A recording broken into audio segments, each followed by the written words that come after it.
Hello, everybody. Welcome back to the webinar series, Digital Innovation. I hope you had a great summer holiday. I did. I know I did. But yeah, we started this webinar series to figure out what the current state of digital applications in our industry is. So you hear terms like parametric design, machine learning, things like algorithms. What do they mean, and in what way are they actually being implemented in the Dutch engineering companies? So every month we invite a new company to share a story about how they are using these new technologies to create even better projects. And the reason why we as Bouwmestaal want to promote this and develop this further is that we can actually learn from each other and inspire each other to continue developing. So we as an industry can grow all together. So today we are with Sweco. So here we have Josie Harrison. She's a data scientist at Sweco. And on my left, just outside of the screen, is Erwin Jacobs, who is a product developer. And today, today's topic will be AI in the AEC industry. So former presentations have been mainly about parametric design, and now we gear it up a notch with talking about machine learning. So I'm really psyched to hear about your presentation. Before we start, if everybody could turn off their microphone and switch off their camera, our broadcast will be as pure as possible. And questions can be asked during the presentation on the chat, but please keep in mind that we will only ask small questions during the presentation, and the larger one we will keep to the end. And if you have some really nice questions, don't hesitate to ask them. We really want to have a nice discussion at the end, so we also need you for that. That's all I have to say. I'll give my microphone to you, Erwin, and then you can pick it up from there. Good luck. Yes, so I'm Erwin Jacobs, product developer at Sweco. I specialize in parametric design and automation and digital services. And then I'm Josie. I have a background in architecture, but I did a master's degree in data science. So I'm interested in implementing data science into the AEC industry. I guess I'll take this. Today, we'll be talking about how artificial intelligence is used at Sweco. And we'll go over a couple projects that is happening at Sweco, and these projects use machine learning. So I'll quickly first explain the concepts of machine learning and how it can be implemented and evaluated. So machine learning is a very powerful method that's revolutionizing a lot of industries, and it is doing this because it reverses the typical process that knowledge is extracted from data. So with traditional methods, a researcher will manually explore the relationships between variables, and they'll have a very deep understanding of the logic of the model that they're using. So if they're interested in predicting a Y variable, then they'll use their expertise and domain knowledge to manually include the X variables, and they'll really have a deep understanding of the relationship between those two variables. But machine learning is data-driven, and what this means is that it automatically finds patterns within data, and it does this by looping through the data and optimizing the correct model that can model the pattern. So machine learning essentially finds patterns in the data, and then it makes models from these patterns, and this is saved into a model. And once that model is trained and saved and evaluated, then you can give it input and it will make predictions for the task that you're interested in. So let's say that you want to make a floor plan in Revit. For those that don't know, Revit is a BIM software. So one of the tools that's used in Revit is the wall tool, which is probably what you'll be using if you're making a floor plan. So for example, you're making a floor plan, you first choose the wall tool, and there's different types of walls. So there's a wood wall, basic wall, and a brick wall. And let's say you chose the basic wall. Then maybe after that, you would choose the detail lines. So you would draw the walls, and then the detail lines would make reference points for where those walls line up. And there's different types of detail lines. So there's thin lines, hidden, or overhead. And for example, if you chose the hidden line, then maybe after that, you chose the align tool to align all those walls that you just drew. So over time, when people use the software, there begins to become a sequence over and over again that repeats. And this pattern is able to train a machine learning model. So maybe, for example, this sequence would be exactly the same if you chose the wood wall. And if the sequence is the same if you chose the brick wall, then you could start to make recommendations on what is the next tool that a user would use. And this could be useful, say, for example, if you want to streamline the process of selecting tools in Revit, or maybe there's a super user that's really efficient, that has a very fast way of using Revit, then you could train the model with the sequence of tools that they use and make recommendations for new users. So the way I've kind of mapped out the tools here is a very simple example of a decision tree, which is one of the machine learning algorithms that's used. So the decision tree, at each point of the input, it makes a decision of like what's the probability that it will go to the next variable. And if we wanted to feed this into a machine learning model, we would structure the data in what's called a data frame. And it looks very similar to an Excel spreadsheet where there's rows and columns. And here the black tools are the input into the model, and the red tools are what we're asking the model to predict. So these 4 rows are what would be used to train the model.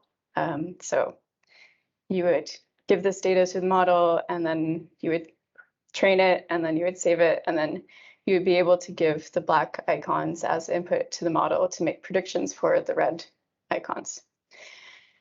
So as I mentioned before, machine learning automatically maps these patterns that exist in the data by itself with very little human guidance. So because of this, there is less importance on understanding the logic of the model, and there's more focus on evaluating the performance of the machine learning model. And this is done using a method called the train test split. So we'll make 2 groups, the training set and the testing set, and about 80% of the data will go into the training set. And here I've selected 3 rows, which are the green rows.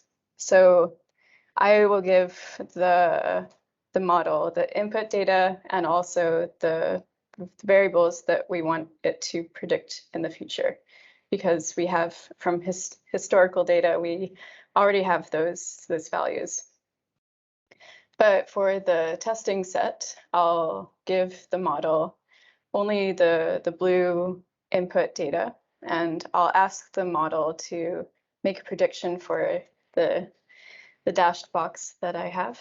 And because I have the real answer for that predicted tool, then I can compare the model's prediction to the real value. So if the model predicted the wall tool, for example, and I know that the real tool is the align tool, then this would be a negative score for the model. And if the model predicted align and the real value was align, then this would be a +1. So if we do this hundreds of times, then we can quantify how well the model is performing using an evaluation metric. And in this very simple example, the model had a 50% accuracy. So many people are curious what advantage machine learning has over traditional methods. And I think it's explained very nicely in this quote from a book published by researchers from the University of Lausanne in Switzerland. And they said the bibliography on applications of machine learning for geospatial data is huge. Because they are modeling tools that are universal, nonlinear, and robust, machine learning algorithms are widely used to solve fundamental and applied problems in geo and environmental sciences. The key feature of machine learning algorithms is that they learn from data and can be used in cases when the modeled phenomena are very complex and not well described or formalized. So if we're looking for a problem that is a fundamental problem that involves phenomena that's very complex and not well described and has a lot of data available, the problem of subsurface soil comes to mind. Many would argue that the geotechnical portion of a project is the most high-risk aspect when developing a new project. And this is because the soil is very complex and very, very unpredictable. In the Netherlands, the subsurface is studied very, very well and very closely. And the Dutch government provides a very nice data set through an organization called Digitale, where they provide soil samples for the entire country. But there are sometimes situations where we want to know what could be the soil characteristics at a location where there aren't very many samples. And this method is called interpolation, where you're basically finding the value based on the samples that are around that value. And Digitale has a few different types of soil samples that they provide. One of those types is cone penetration tests, cpts for short. And what this is a cone rig that's pushed into the ground and takes measurements at regular intervals. So two of these variables is the cone tip resistance, which pushes up on the cone as it's being pushed into the ground, and the sleeve friction, which is the friction along the side of the cone. And in this CPT that's being shown, this goes up to a depth of 20 meters, and it's showing the cone resistance on the left and the sleeve friction on the right. So from Digitale's very big collection of data, we can choose some prediction locations that we can use as our test values for the machine learning model. So if we go back to the slide with the blue and the green training and testing split, the star would be the blue line where we're keeping the real value hidden from the machine learning model. And the pluses are the green lines where we're using that to train the model. So we can choose any number of prediction locations. Let's say we choose 100. And from there, we can specify the number of training samples. So 10 was used in this example. And from those 10 samples, we'll train the machine learning model with those 10 samples. And we'll repeat this 100 times for our 100 prediction locations. And we'll compare the predictions from the model to the real values that we kept hidden. To evaluate the model, we can plot the prediction. So here, you can see the predicted cone resistance is the red line, and the blue line is the real cone resistance values that we kept hidden from the model. And in this case, the model performed pretty well. So if we repeat this 100 times, then we can quantify how well this model is performing by making an evaluation metric. And since this is a spatial problem, there are some conditions where the model would perform better than others, depending on the geography and what is going on around the prediction locations. So we can evaluate how well the model performs in different situations. And there's many ways to do this. I've just listed 3 as an example. So you could control the number of training samples that are used for the prediction location. And this could be 3 or 5 training samples. Or you could control the distance to the neighbor, the closest sample to the prediction location. So the closest one could be 1 meter away, or you could make it 5 meters away, or you could go very far and have the closest sample 50 meters away. Or you could do both of these things at the same time. You could control the density of the training samples. So you could have 3 samples that are within a 2 meter radius, or 3 samples that are within a 10 meter radius. In this example, I've compared 4 different models to each other. There are 2 traditional models, which is the linear ridge and the ordinary kriging. And the machine learning models are the random forest and gradient boosting models. And in this example, I've controlled the distance to the closest neighbor, and I've chosen 3 categories to evaluate this. So the first one is 0.5 meter to 2 meters away, and then 2 meters to 4, and 4 meters to 8 meters away. And you can, I've used a mean arctangent absolute percentage error to evaluate this model, which is comparable to the mean absolute percentage error, which is a bit more well-known metric for this problem. So you can see that the machine learning model performs really well in a short range, and then kind of converges with the ordinary kriging model. And the linear ridge is just it's a pretty basic linear model, so obviously it didn't perform very well. And one of the biggest criticisms of ordinary kriging is that it's very computationally expensive. So I've also calculated the time that it took to run the model. And the machine learning models are within 20 minutes. The linear ridge was very fast because it's a very simple model. But ordinary kriging took 45 hours, which was a big difference.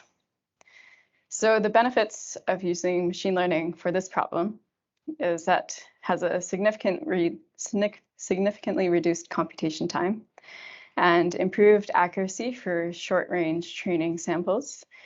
And because it's machine learning, there's potential to incorporate a lot of diverse types of different types of data into the model.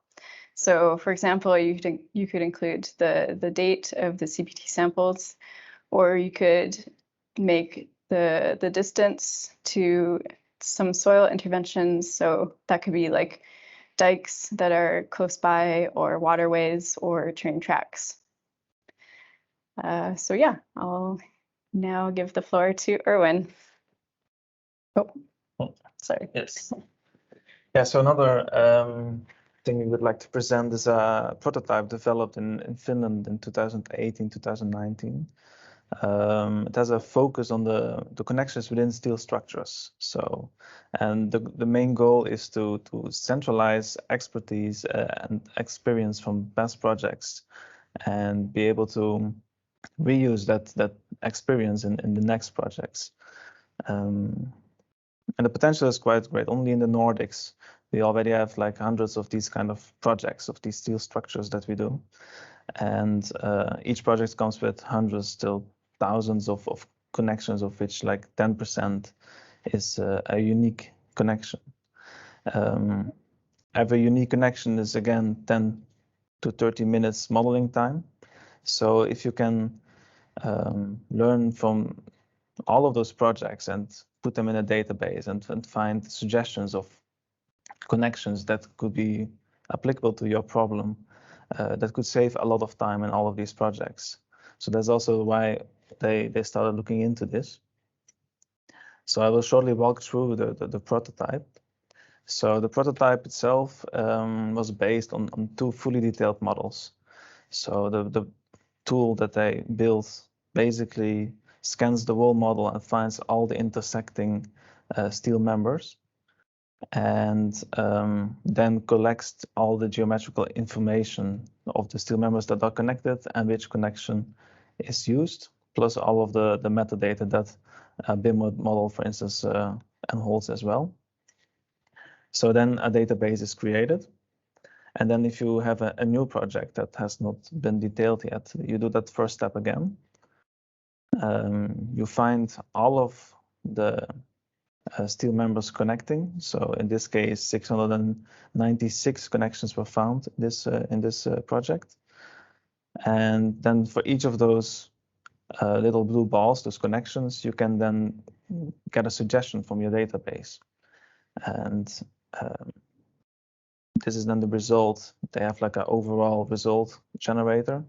And in this case, 22% was a perfect match with something in the database, which has 100% accuracy. But so basically, it was the same geometry connecting at that point, the same metadata, and so it could be used one-on-one in this project. Then 55% was a possible match. So some of these parameters, they were a little bit off. And in this case, they put the accuracy at a minimum of 50%. So after that, it would become a no match, and the engineer would have to model something new for sure. So then I have a little video that walks through this. So how does the tool work? So first of all, we're going to create the database.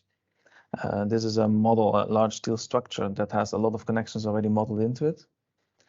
And then you can see that there's quite a lot of them, those red dots everywhere.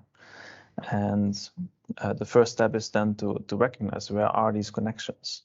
So that's the first part of the tech that was developed. So these blue balls, we find that's all the connections that there is. And from this, then we create a database, which then is saved locally in this case. And then we have a new project, no connections at all.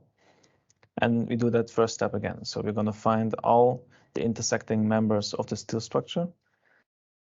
And they will generate this now. And then for each of those connections that we find, we then can ask the database for a suggestion. So that's where the machine learning algorithm is working on the back. So it will give you a suggestion of for each connection, what you could apply there.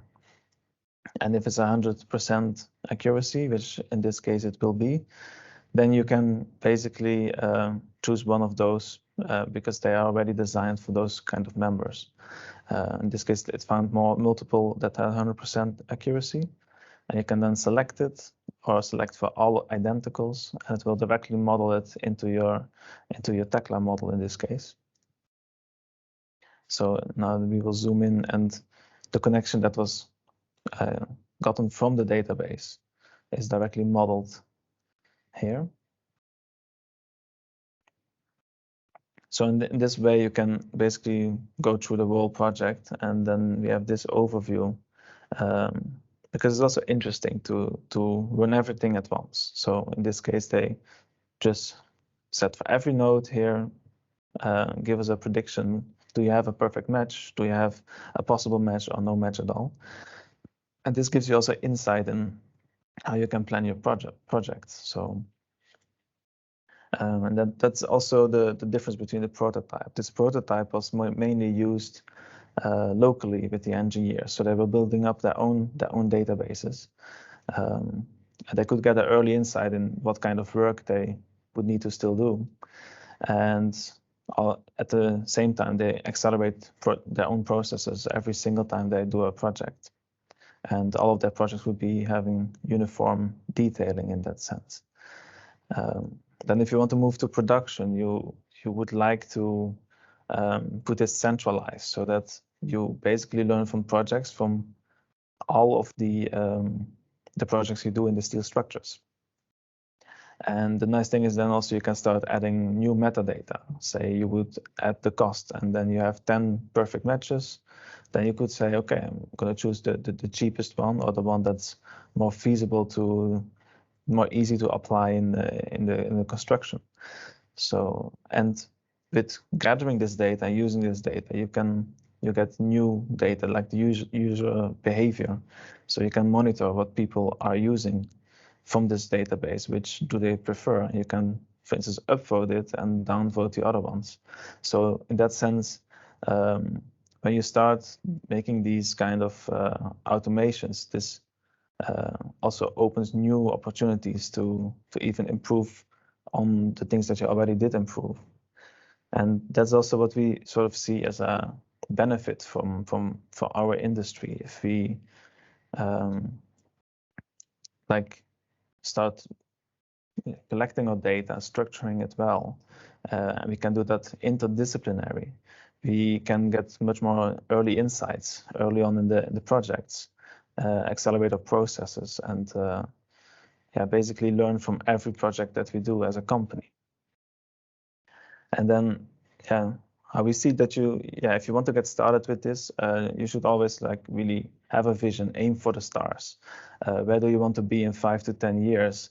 And then you can define a strategy for data, like, okay, so now we need to start structuring it like this, and then you can start a collection of this data, and you can start pilots and evaluate and expand functionality. But maybe most importantly, you need to educate your workforce. You need to get people familiar with the these new techniques. Make sure that people don't see it as a black box, and they know it is a suggestion that will help you in your work. So they need to start seeing it as an ally, not as a threat, because in the end they are suggestions. They are predictions that you will need to validate with your expertise. Maybe a nice way to start is to follow the course Elements of AI. This is also it's a free course online, and this is also what the Finnish government, the parliament themselves, they follow this course to get a bit of more knowledge on what is the potential and what is the meaning of AI and what is behind machine learning and neural networks. And then they challenge Sweden to do the same thing. So maybe that's a nice challenge for everybody that's listening in to really get started, get some information and some basic understanding of how does it work at all. So you will not perceive it as a black box anymore. And it's also available in Dutch. So there's 2 links here. And that's how I would like to conclude our webinar. Great. I'm hearable, I guess. Yeah, absolutely. Right, great. Thank you, Josie and Aaron. What a great story, and that's also given at a really good entry level. So it's a really hard topic, machine learning, and it's really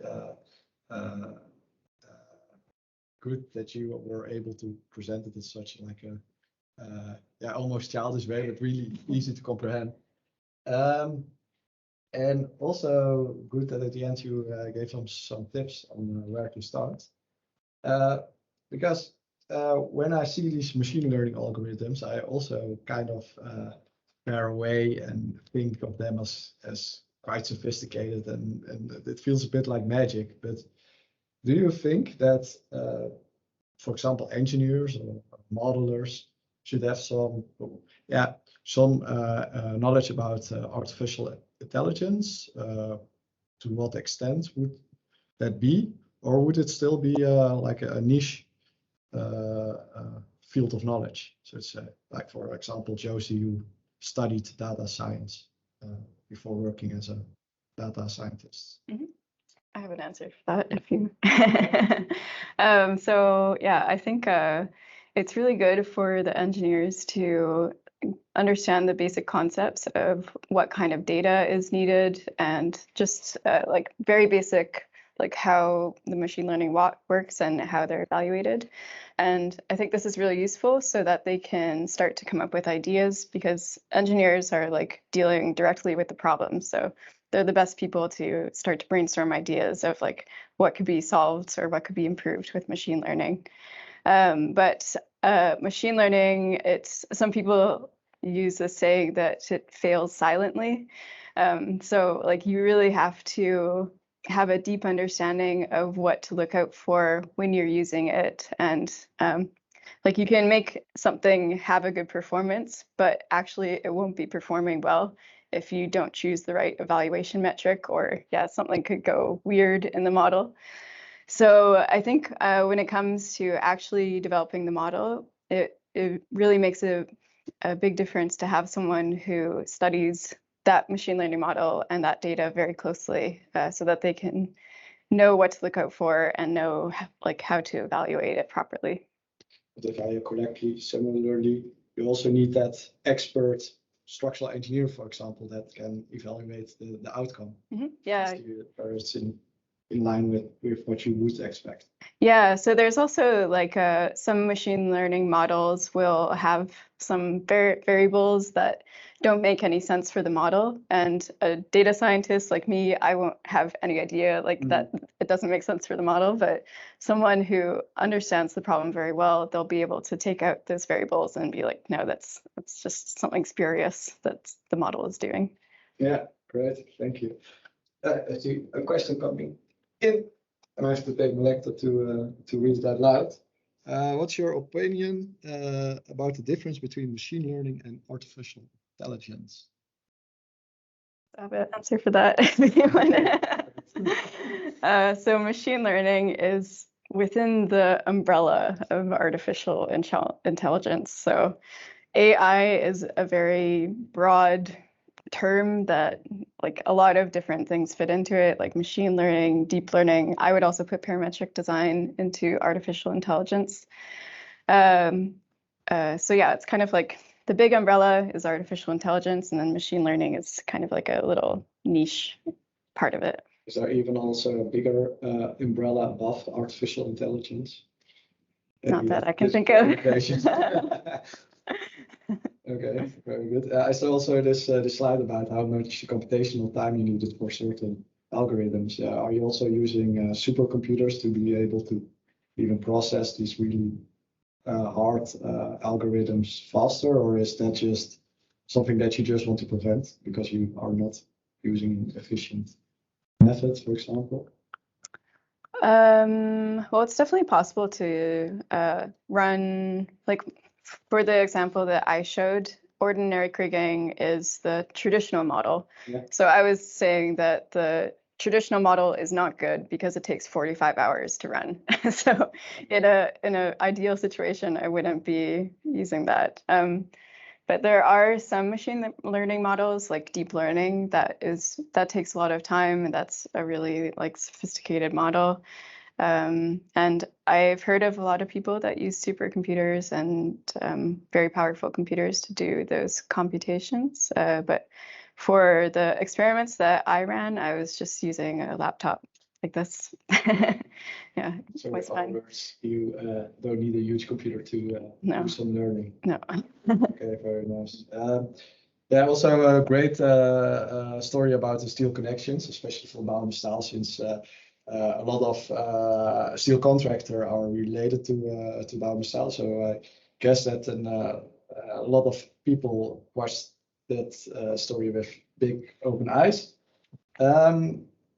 So Sweco is using this mostly this algorithm to find similar connections in Scandinavia. How is the application of that software in the Netherlands, where the industry is a little bit different? Yeah, so mostly they use it in the Nordics, so indeed in Sweden and Finland at the moment. We use less Tekla. It's a Tekla-based innovation that they did, and we use less Tekla in the Netherlands at least. So it's also a software choice. So if you would use it for Revit, you would need to somehow structure your data from your Revit elements.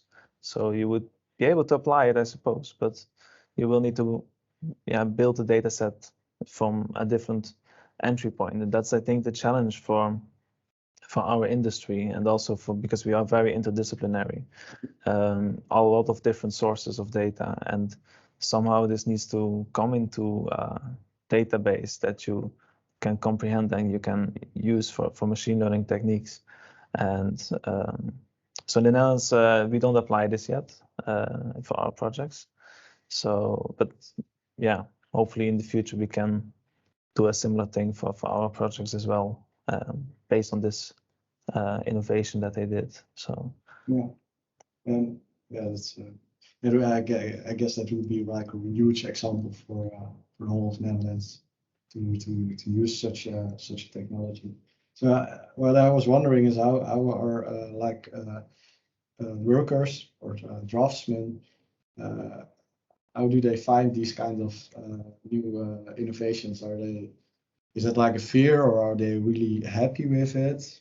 Can imagine that they are afraid that parts of their work are taken over. Yeah, it depends. I think you will always have those red dots and those complex things. So you will focus more on the complex things that make your work very interesting, instead of focusing on the repetitional work. So I think with these techniques, for everybody, work gets more interesting because you're only going to go for the special cases, and you have more time to spend on those special cases, because the rest you can automate further and further. And the difference also with Finland is in Finland the structural engineer also draws themselves these connections. So in that case, you don't have that. So they use the tool themselves as well. Yeah. So maybe you could ask. Monday we have a meeting of the technical committee 10 about connections, about steel connections.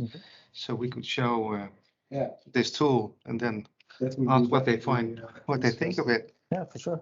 Thank you for the suggestion, Nick. That's quite funny that every country has this completely different culture, also for the steel industry. So in Finland, for example, the structural engineer designs the whole Tekla model as well, and then the steel contractor just uses that model to produce it. So they don't do any drafting.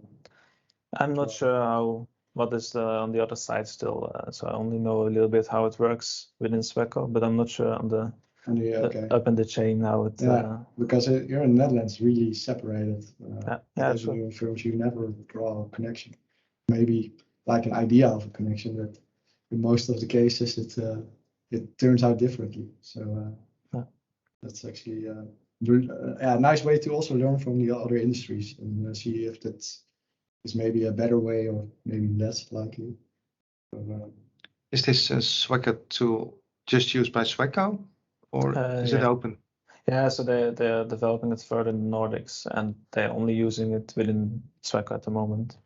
But I'm not sure if it ever will be released to the public, like as a digital service or something. I don't know. Time will tell. Yeah. So it's developed within Sweco, by experts, and also used by draftsmen and engineers. Yeah. Okay. It's also now fully operational, or is it still in the beginning phase?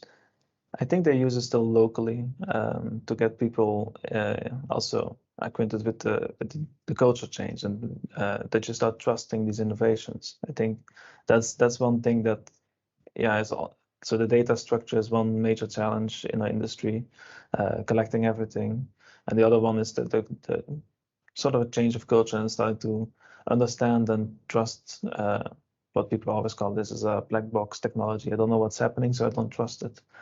I got a question from Etienne Munder. Is there any free software available so that you can easily practice for yourself? I guess that's on the final slide. Yeah, so that's not software, the final slide. It's not software, it's just like videos and tutorials. It's sort of a course that will explain you the basics on then like with some examples, not necessarily for structural engineering. So they give you an example and you start understanding how the decisions are made within these models. So you get the black box will be more understandable because of that. So you will know what sort of happens, because still it recognizes those patterns on its own from the data, but you will understand how it does that. So you will hopefully start trusting these kind of innovations more. So it's more explanatory than hands-on that you, for example, in Python, do it yourself. Yeah.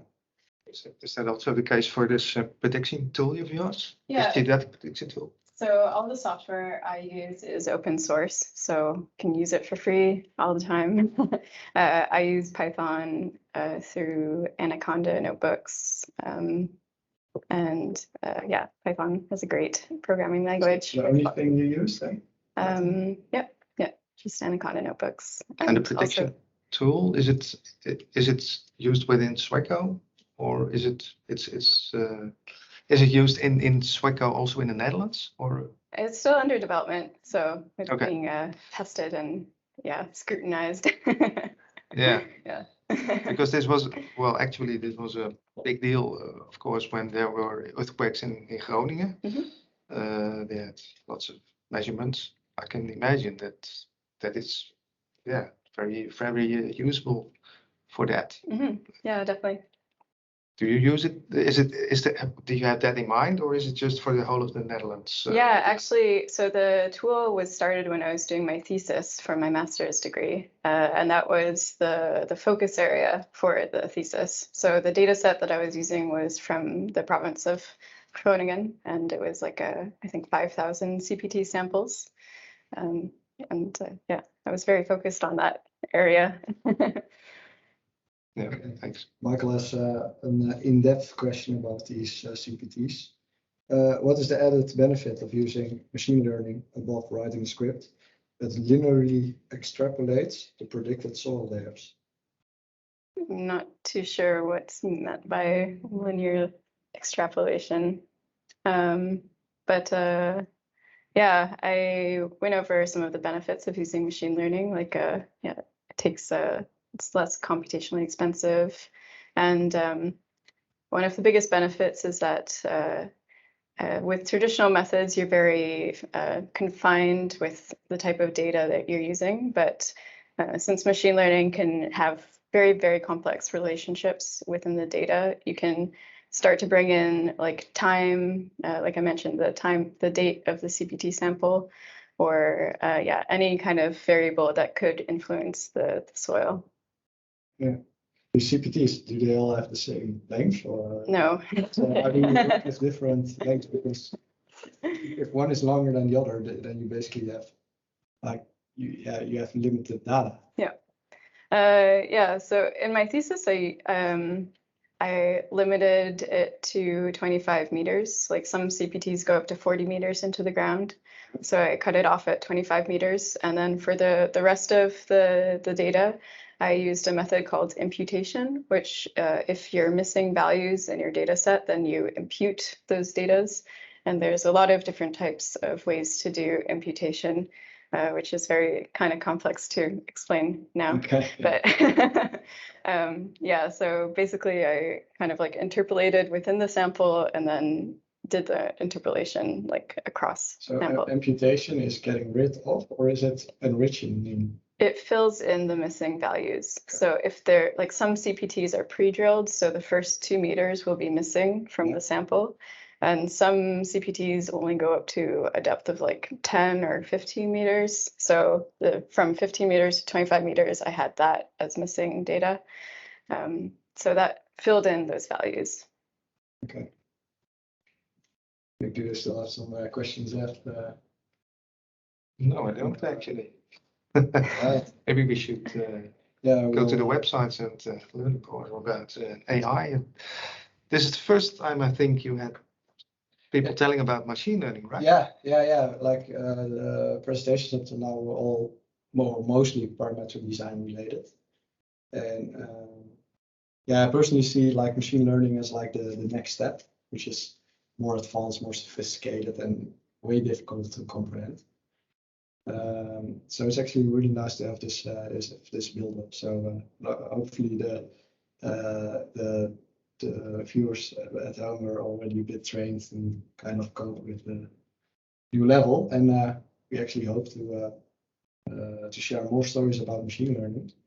I guess I'll get into the screen again and share some concluding words. Well, thank you for joining in today.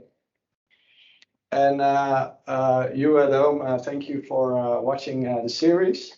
Today was actually our last session in the series, but now due to the corona pandemic getting less drastic, probabilities of doing physical meetings again will be much higher and higher. So we hope to do new physical meetings with the people we got acquainted to, and maybe organize some webinars live and hackathons. So if you have any ideas in how to promote parametric design or machine learning more through the channels of Bouwmesthaal, get in contact with me, and I hope to see you back at one of our events. Thank you for watching.